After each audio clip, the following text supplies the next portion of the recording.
It's a quiet afternoon, just a few days after payday, and you're looking at your banking app.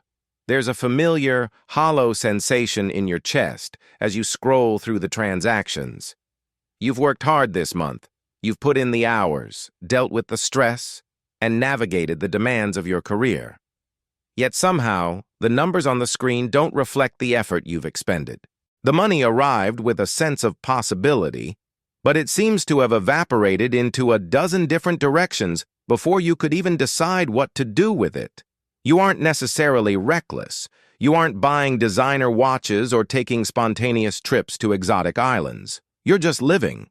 But at the end of every month, you find yourself back at the starting line, waiting for the next deposit to rescue you from the current one.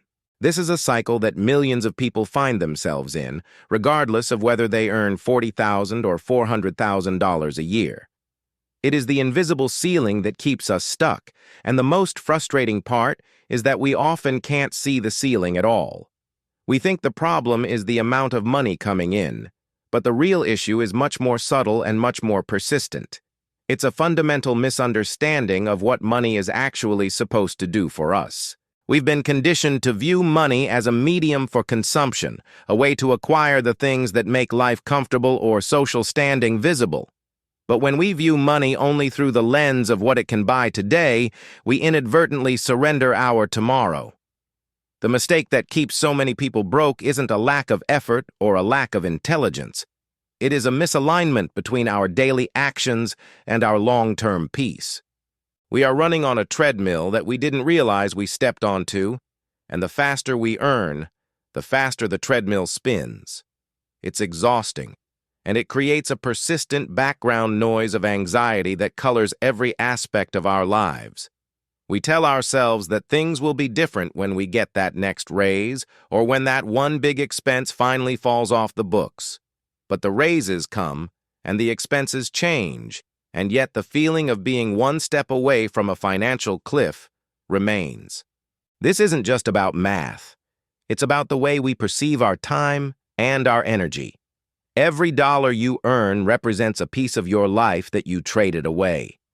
When that dollar is spent on something that doesn't add lasting value or security, that piece of your life is gone forever. If we continue to trade our life force for things that leave us empty by the end of the month, we are participating in a slow-motion tragedy. We are essentially building a house out of sand, wondering why the walls keep shifting every time the tide comes in. To break this cycle, we have to look past the surface level of our spending and examine the psychological roots of why we feel the need to keep pace with a standard of living that doesn't actually make us happy. We have to acknowledge that being broke is often a state of motion, not just a state of balance. It is the result of moving money through our lives rather than letting it settle and grow. It's about the silent leak in the bucket that we've mistaken for a normal part of the plumbing. The most common response to the feeling of financial stagnation is the belief that a higher income will solve everything.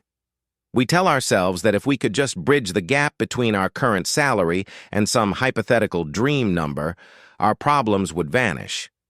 We imagine a version of ourselves that is finally at ease, finally able to save, and finally free from the weight of debt. However, this is perhaps the greatest misconception in the world of personal finance. It is the more trap.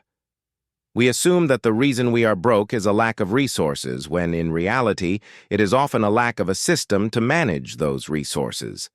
History and data tell us a very different story than the one we tell ourselves.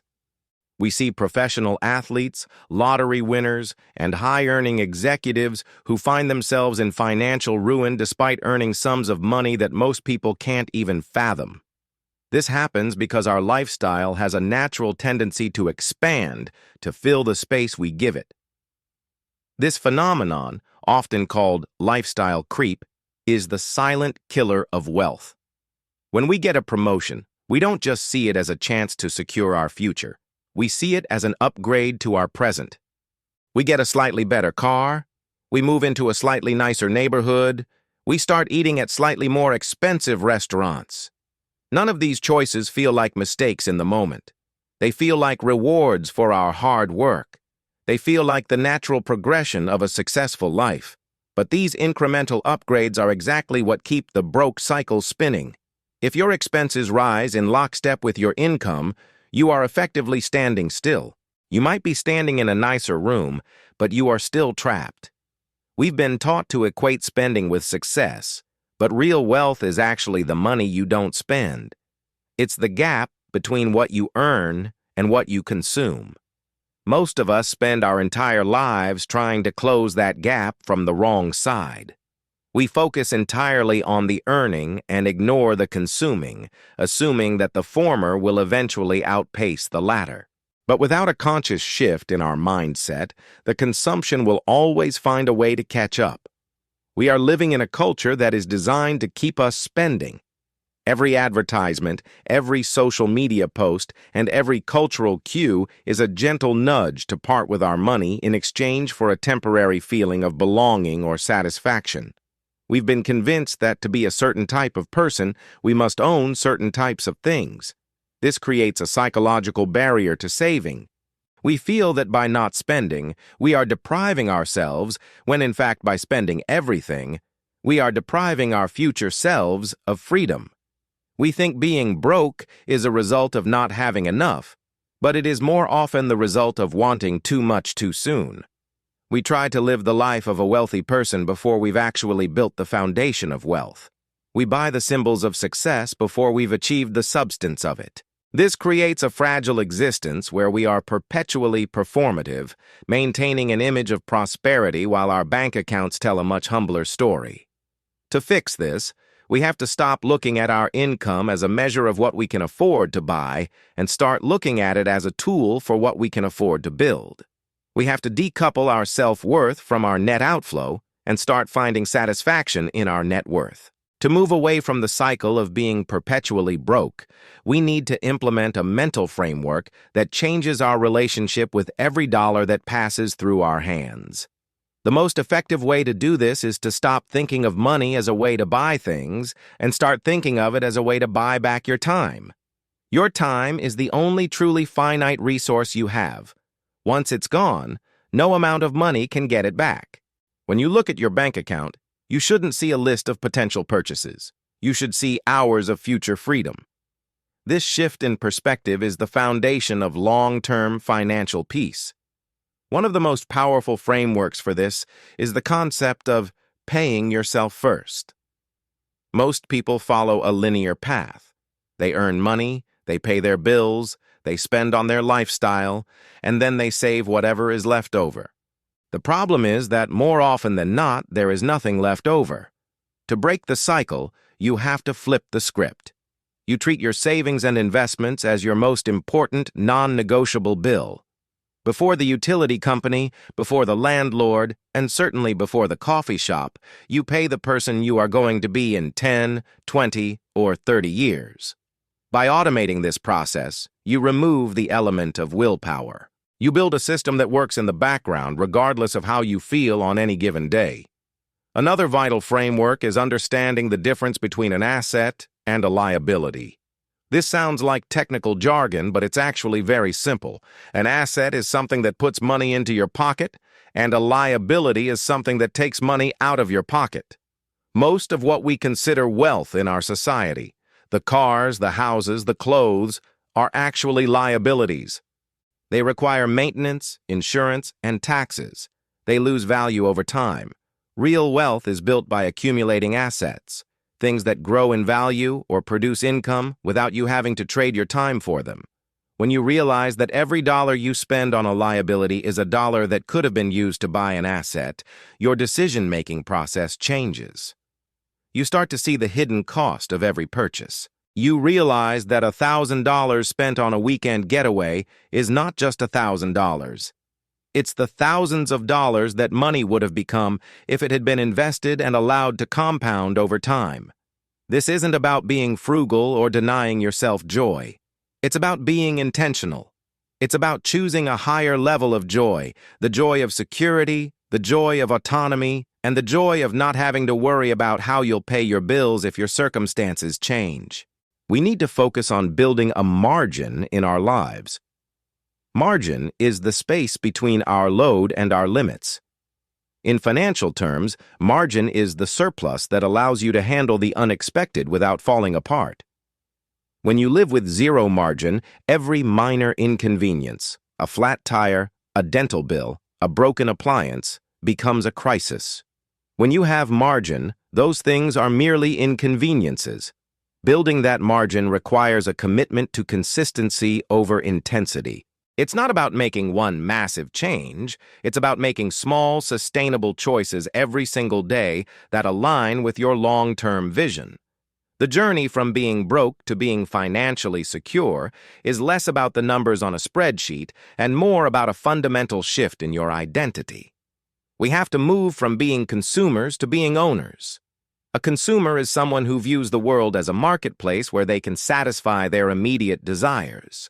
An owner is someone who views the world as a landscape of opportunities to build something lasting. This transition requires patience, which is perhaps the rarest commodity in the modern world. We are surrounded by stories of overnight success and get-rich-quick schemes that distort our understanding of how wealth is actually built. Real wealth is a slow process.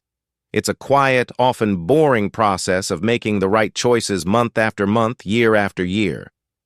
It's about the compounding effect of small habits. When you decide to prioritize your future over your present, you aren't just saving money. You are practicing self-discipline and delayed gratification. These are the muscles that will eventually carry you to financial freedom. You have to become comfortable with the idea of being underconsumed relative to your peers. You might drive an older car, live in a smaller house, or wear clothes that aren't the latest trend. To the outside world, you might not look wealthy. But on the inside, you are building a fortress. You are creating a life where your peace of mind isn't dependent on your next paycheck.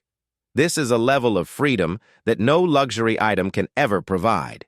It's important to remember that the goal isn't to accumulate as much money as possible just for the sake of having it. The goal is to reach a point where money is no longer a primary driver of your decisions. You want to be able to choose the work you do, the people you spend time with, and the way you live your life based on your values, not your bank balance. This is what we call financial peace. It's a quiet, steady confidence that comes from knowing you have a system in place that works. It's the ability to sleep soundly at night because you know you've taken care of your future self. As you begin to implement these changes, you'll find that the anxiety that used to haunt your paydays starts to fade. You'll find that you no longer feel the need to prove your success to others through your spending. You'll start to value the unseen parts of your financial life more than the visible ones. The mistake of being broke forever is not a life sentence. It's a pattern of behavior that can be unlearned. It starts with a single decision to stop running on the treadmill and start building a path.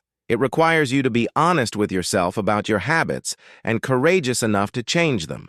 It won't happen overnight, and there will be moments when you want to revert to old patterns.